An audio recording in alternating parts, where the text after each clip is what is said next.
Hello and welcome to my YouTube channel RPN Sharma. Myself Nitin Kumar. Hello friends, जैसे कि आप जानते हैं हम कर रहे थे लिमिट स्टेट मेथड का चैप्टर कर रहे थे जिसमें हमने 3 पार्ट कंप्लीट कर लिए थे। आज हम करेंगे इसका पार्ट 4। ठीक है, तो यहाँ तक हमने 3 पार्ट कंप्लीट कर लिए थे। आज हम पार्ट 4 में करेंगे concrete strain at ultimate strength से आगे करेंगे। ये हमारे पास है पार्ट 4। तो पार्ट 4 में हम क्या क्या करेंगे देख लेते हैं। पार्ट 4 में हमारे पास है concrete strain at ultimate strength. ठीक है, इसको हम देख लेते हैं। इसके कुछ पॉइंट्स हैं। If concrete cylinder is actually loaded the ultimate strength is at 0.2% strain. ठीक है, तो ये बोल रहा है कि अगर कंक्रीट सिलेंडर को हम एक्चुअली लोड करेंगे, जैसे हमारे पास यहाँ पे सिलेंडर हमने बना दिया, ये हमने सिलेंडर रख लिया, हॉरिजॉन्टली सिलेंडर रख लिया। ठीक है, इसको एक्चुअली लोड करेंगे। एक्चुअली लोड करने का मतलब होता है या तो इसको हम ऐसे पुल करेंगे या तो हम इस सिलेंडर को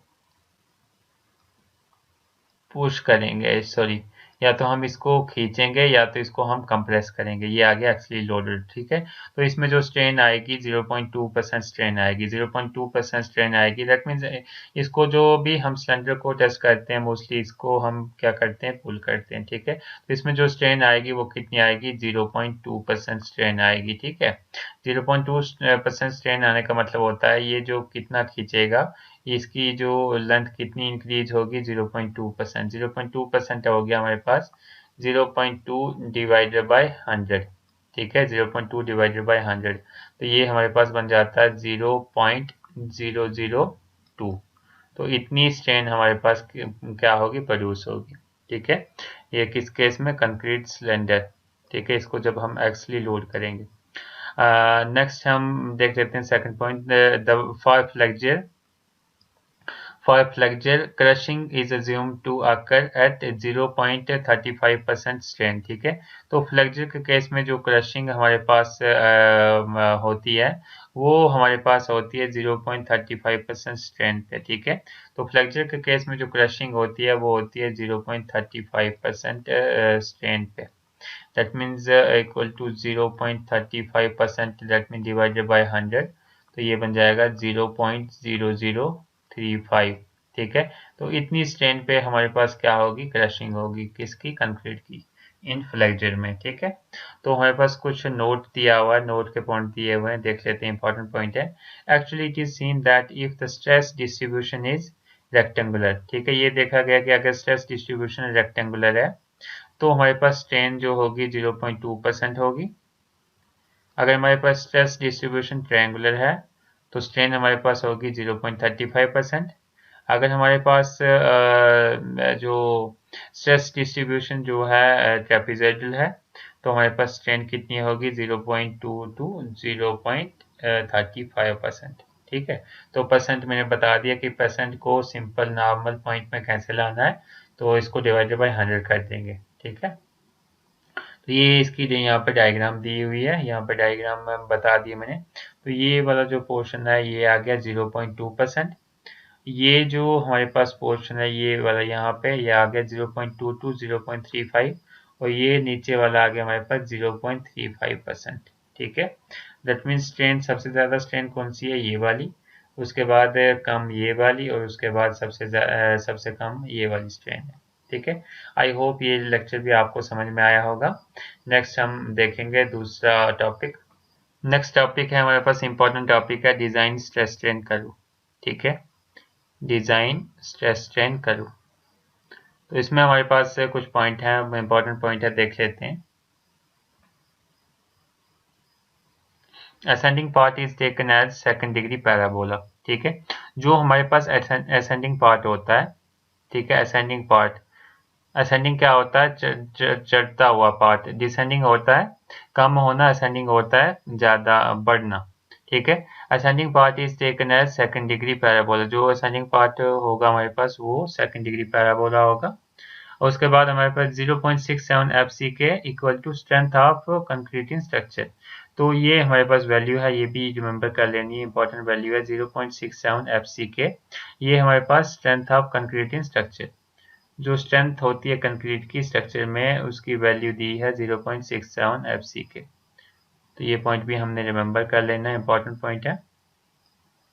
नेक्स्ट हमारे पास gamma M is the partial safety factor for material strength. Gamma M क्या है?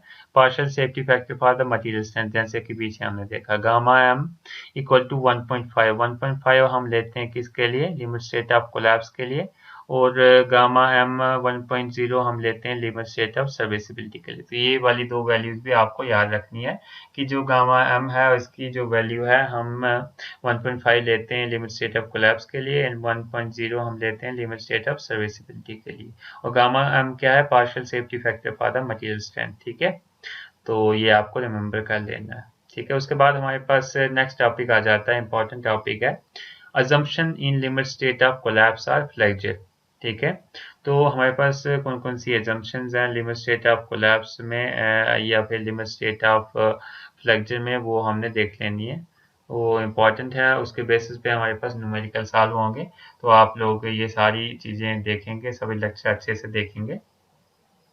फर्स्ट assumption हमारे पास है plane section before bending remains plane even after bending. ठीक है, तो इसका मतलब क्या हुआ मैं आपको बता देता हूँ। ये आपको रिमेम्बर कर लेना, plane section before bending remains plane after even after bending. ठीक है, तो ये मैं बना लेता हूँ एक डायग्राम है हमारे पास स्ट्रेन वेरिएशन। ठीक है, तो ये बना लेता हूँ मैं यहाँ पे। ये है हमारे पास स्ट्रेन वेरिएशन की डायग्राम। ठीक है, तो ये जो स्ट्रेन होगी मैक्सिमम स्ट्रेन टॉप फाइबर पे, ये होगी हमारे पास 0.0035। ठीक है, ये ए है और ये इसको बी मान लेते हैं, यहाँ पे भी एक पॉइंट है। ठीक है, तो इसमें क्या है? First point, this assumption means that strain at any point on the cross section is directly proportional to the distance from its neutral axis। It means strain is linear। ठीक है, तो दैट मीन्स इसका मतलब क्या हुआ कि जो strain इसमें होगी वो लीनियर होगी। ठीक है, strain at any point on the cross section, जो स्ट्रेन होगी किसी भी पॉइंट पे क्रॉस सेक्शन के, is directly proportional to the distance from its neutral axis. ठीक है, तो जो हमारे पास मान लो मैं बना लेता हूँ एक डायग्राम। ये हमारे पास सेक्शन है, क्रॉस सेक्शन है बीम का। मान लो ये रेक्टेंगुलर क्रॉस सेक्शन है बीम का। ठीक है, यहाँ पे मेरा है न्यूट्रल एक्सिस, ये मान लेते हैं यहाँ पे न्यूट्रल एक्सिस है। ठीक है, तो ये एजम्पशन फर्स्ट क्या कह रही है कि हमारे पास जो स्ट्रेन है किसी भी पॉइंट पे, ठीक है, स्ट्रेन है at any point on the cross section, ये directly proportional to the distance from the neutral axis. Directly proportional है किसके? Distance from the neutral axis. मान लो यहाँ पे न्यूट्रल एक्सिस है, यहाँ पे जीरो हमारे पास स्ट्रेन है, यहाँ पे जीरो है, ये इसकी डायग्राम बना दी मैंने, यहाँ पे जीरो स्ट्रेन है। तो जैसे जैसे ही न्यूट्रल एक्सिस से डिस्टेंस ऊपर बढ़ते जाएगा वैसे ही स्ट्रेन भी बढ़ती जाएगी। यहाँ पे जीरो, यहाँ पे स्ट्रेन बढ़ती जाएगी, लीनियरली बढ़ती जाएगी, और जो टॉप फाइबर पे स्ट्रेन होगी वो होगी 0.0035। ठीक है, ओके। नेक्स्ट सेकंड पॉइंट इसमें है the maximum strain in concrete at the outermost compression fibre is taken at 0.0035 in bending. ठीक है, तो ये हमारे पास मैक्सिमम स्ट्रेन है 0.0035 इन बेंडिंग में मैक्सिमम स्ट्रेन है। अगर मान लो हमारे पास जो मैक्सिमम स्ट्रेन है कंक्रीट की बात करें, ठीक है, तो कंक्रीट की बात करें, ये हमारे पास अगर जो बीम है, मान लो बीम है कुछ इस तरीके का बीम है, इस पे लोड पड़ रहा है, तो ये बीम क्या होगा? ऐसे बेंड होगा। ठीक है, ये ऐसे बेंड होगा, तो बेंड होगा तो यही बोल रहा है कि जो मैक्सिमम स्ट्रेन इसमें होगी इन concrete at the outermost compression fibre. Outermost compression fibre, तो कंप्रेशन कैसे हमारे पास होगा? मान लो जब ये बीम बेंड होगा तो इसकी शेप कुछ इस तरीके की बनेगी।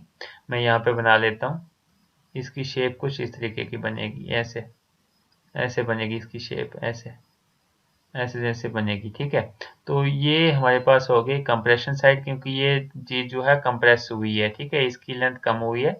ये हो गया टेंशन साइड, क्योंकि इसकी लेंथ क्या है? ज्यादा हुई है, ये इतनी लेंथ थी, ये यहाँ से बेंड होने के बाद इसकी जो लेंथ है वो इंक्रीज हो गई। दैट मीन्स ये आ गई इसकी टेंशन साइड, और ये ऊपर वाली आ गई हमारे पास कंप्रेशन साइड।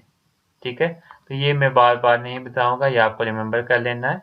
अगर ये कोई बीम है हमारे पास, ठीक है, इस पे कोई लोड लग रहा है, इसके बाद इस पे कोई लोड लग रहा है, तो ये बीम इस तरीके का कुछ बेंड होगा। तो इस तरीके का जब बेंड होगा तो ये वाली जो साइड है ये कंप्रेस हो जाएगी। दैट मीन्स कम हो जाएगी, और ये वाली साइड क्या हो जाएगी, बढ़ जाएगी। दैट मीन्स ये टेंशन इसमें आ जाएगी, इसमें कंप्रेशन आ जाएगा। ठीक है, तो ये बोल रहा है कि जो मैक्सिमम स्ट्रेन है कंक्रीट में at the outermost compression fibre, outermost compression fibre that mean यहाँ जैसे, दैट मीन यहाँ पे। ठीक है, outermost compression fibre is taken as 0.0035 in bending. ठीक है, तो इसकी जो आउटर मोस्ट स्ट्रेन कितनी होगी आउटर मोस्ट फाइबर पे, 0.0035। ठीक है, तो ये आपको रिमेंबर कर लेना है, ये इंपॉर्टेंट पॉइंट है, सभी में ये वाला पॉइंट हमारे पास यूज होगा। ठीक है, सेकंड पॉइंट में ये हमारे पास पॉइंट है, concrete has very low ductility and so it get crushed in compression at such low strain only. ठीक है, तो कंक्रीट जो होता है वो हमारे पास उसकी डक्टिलिटी होती है, लो होती है। ठीक है, concrete has very low ductility, concrete की जो डक्टिलिटी होती है वो बहुत ही कम होती है। ठीक है, सो इट गेट क्रश्ड, ठीक है, सो इट गेट क्रश्ड, वो क्रश हो जाता है इन्हें compression at such low strain पे वो कम क्या हो जाता है, क्रश्ड हो जाता है। ठीक है, क्यों हो जाता है, क्योंकि उसकी जो डक्टिलिटी होती है वो बहुत कम होती है।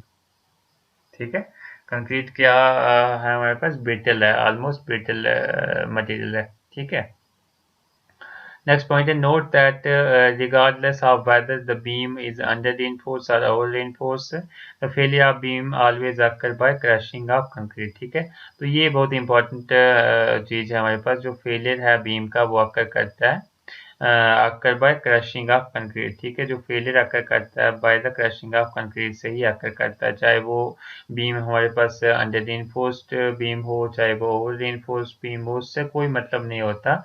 जो फेलियर जो होता है बीम में वो क्रशिंग ऑफ कंक्रीट से ही होता है। ठीक है, always occur by crushing of concrete. तो ये बहुत ही मोस्ट इंपॉर्टेंट पॉइंट है, ये आपको रिमेंबर कर लेना है।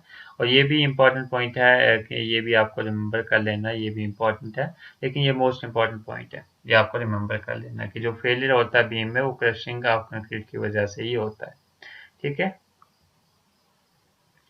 नेक्स्ट हमारे पास थर्ड पॉइंट इसमें है एजम्पशन में, देख लेते हैं हम। Relationship between compressive stress distribution in concrete and strain in concrete में B assumed to be rectangular, trapezoidal, parabolic or any other shape which results in prediction of strength in substantial agreement with the result of the test। ठीक है, जो भी relationship है between compressive strain distribution in concrete and strain in concrete, तो उसको हम assume करते हैं वो रेक्टेंगुलर है, ट्रेपेजोइडल, कोई भी शेप हम उसकी एज्यूम कर सकते हैं। ठीक है, from the stress strain curve the characteristic strength of concrete FCK is reduced to 2/3 FCK. ठीक है, तो जो हमारे पास हम बात करें स्ट्रेस स्ट्रेन कर्व की बात करें, तो स्ट्रेस स्ट्रेन कर्व से हम देखें तो जो हमारे पास कैरेक्टरिस्टिक स्ट्रेंथ है एफसीके वो रिड्यूस होती है हमारे पास 2/3 एफसीके। ठीक है, रिड्यूस्ड बाय 2/3 एफसीके में रिड्यूस हो जाती है। ठीक है, तो because of the size effect की वजह से जो एफ सी के है वो रिड्यूस हो जाता है 2/3 एफ सी के। 2/3 एफ सी के रेट में 2/3 करेंगे 0.67 आ जाएगा, 0.67 एफ सी के आ जाएगा हमारे पास। ठीक है, तो ये मैं डायग्राम बना लेता हूँ, स्ट्रेस स्ट्रेन कर्व बना लेता हूँ, उसके बाद आपको मैं बताता हूँ इसके बारे में। तो ये हमारे पास स्ट्रेस स्ट्रेन कर्व है, इस तरीके की मैंने बना ली स्ट्रेस स्ट्रेन कर्व। ये हमारे पास स्ट्रेन जो है 0.002 स्ट्रेन है, और ये हमारे पास स्ट्रेन है 0.0035, ये मैक्सिमम स्ट्रेन है। ठीक है, तो मैं अगर बात करूं यहाँ से कर्व बना लूं ये इस तरीके की, और ये यहाँ से स्ट्रेट लाइन, ये इस तरीके की, और यहाँ से फिर स्ट्रेट लाइन, ये यहाँ से इस तरीके की, और यहाँ से स्ट्रेट लाइन। ठीक है, तो ये इसकी मैं बात करूं, ये आगे हमारे पास स्ट्रेस, इस साइड आ गई स्ट्रेस, और ये जो आ गई हमारे पास इस साइड आ गई स्ट्रेन। ठीक है, यहाँ पे अगर बात करें तो ये हमारे पास पैराबोलिक कर्व्स आ गई, पैराबोलिक कर्व। ठीक है, ये सारी कर्व्स जो है पैराबोलिक हैं, और ये जो कर्व्स हैं ये लीनियर कर्व्स हैं, दैट मीन्स ये स्ट्रेट चल रही हैं। ठीक है, ये कर्व्स जो हैं स्ट्रेट हैं। ओके, तो यहाँ पे जो स्ट्रेन है 0.002, यहाँ पे जो स्ट्रेन है मैक्सिमम स्ट्रेन 0.0035। ठीक है, और यहाँ पे हम बात करें, यहाँ पे है एफ सी के, that mean characteristic compressive strength of concrete, और यहाँ बीच में हम बात करें ये है हमारे पास 0.67 FCK 0.67 FCK, that means 2/3 of FCK। जैसे कि मैंने यहाँ पे बताया 2/3 of FCK, 2/3 of FCK equal to 0.67 FCK। ठीक है, ओके। और यहाँ पे हमारे पास आ जाता है 0.67 FCK डिवाइडेड बाय 1.5, और इसकी वैल्यू आ जाती है, जब हम इसको डिवाइड करेंगे इससे, हमारे पास वैल्यू आ जाएगी 0.45 FCK। ठीक है, 0.45 FCK। तो ये हमारे पास आ जाती है नेक्स्ट इसकी वैल्यू। ठीक है, तो आगे हम देख लेते हैं हम क्या करेंगे इसमें। आई होप ये आपको समझ में आ गया होगा। If you like the videos then like, comment, share and subscribe my YouTube channel.